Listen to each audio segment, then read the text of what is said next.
Hello, my name is Cole Brecky, and today I'll be showing you how to make my favorite coffee. So first, I want to go over the materials you will need. First, you'll need some sort of milk. I'm using oat milk, because that's my preference. Then you will need your syrup of any flavor. I'm doing a brown sugar one today, so I'm doing brown sugar cinnamon for my example. Your coffee, of course. I'm doing Tim Hortons because it's my preference. A teaspoon measuring spoon. Some glass or cup that you want your coffee to be in. A whisk.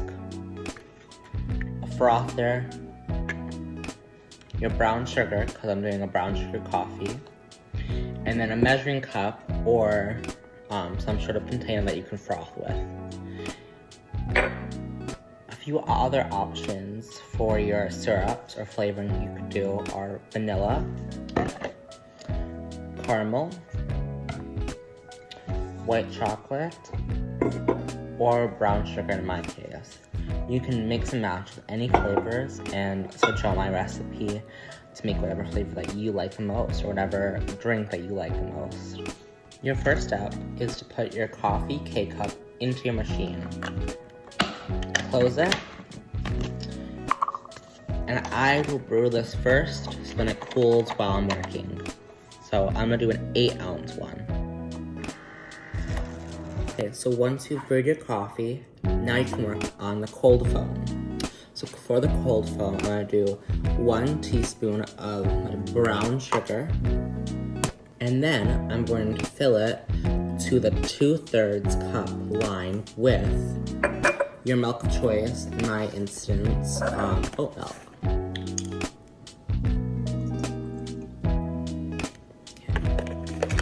And lastly, you can add your syrup. So I'm adding my brown sugar cinnamon syrup. So I'm gonna do another 2 teaspoons with my syrup.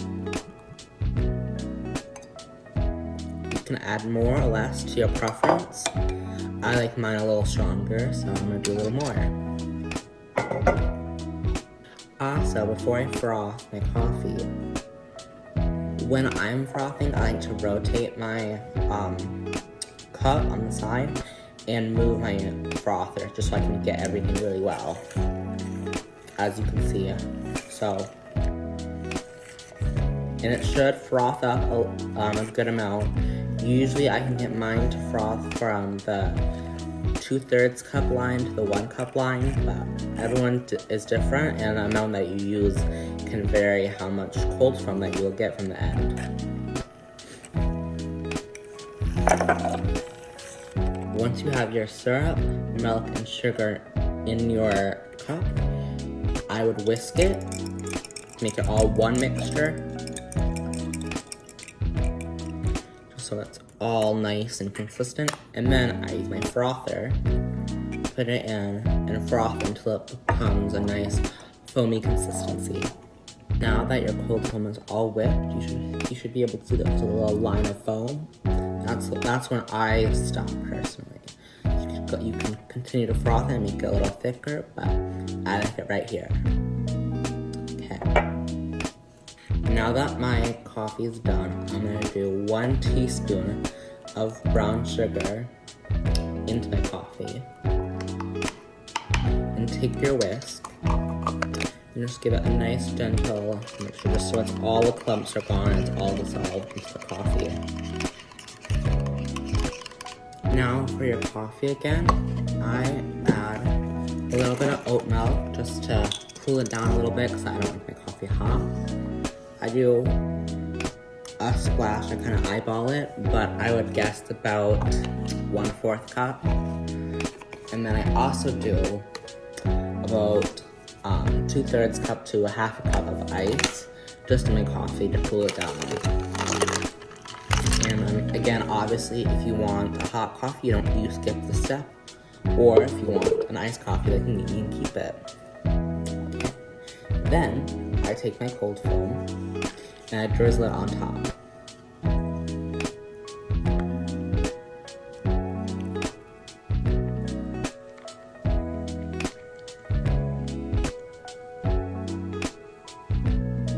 you've added all your cold foam, I like for a little extra touch, I take a little bit more brown sugar just in my fingers and just sprinkle it right on top.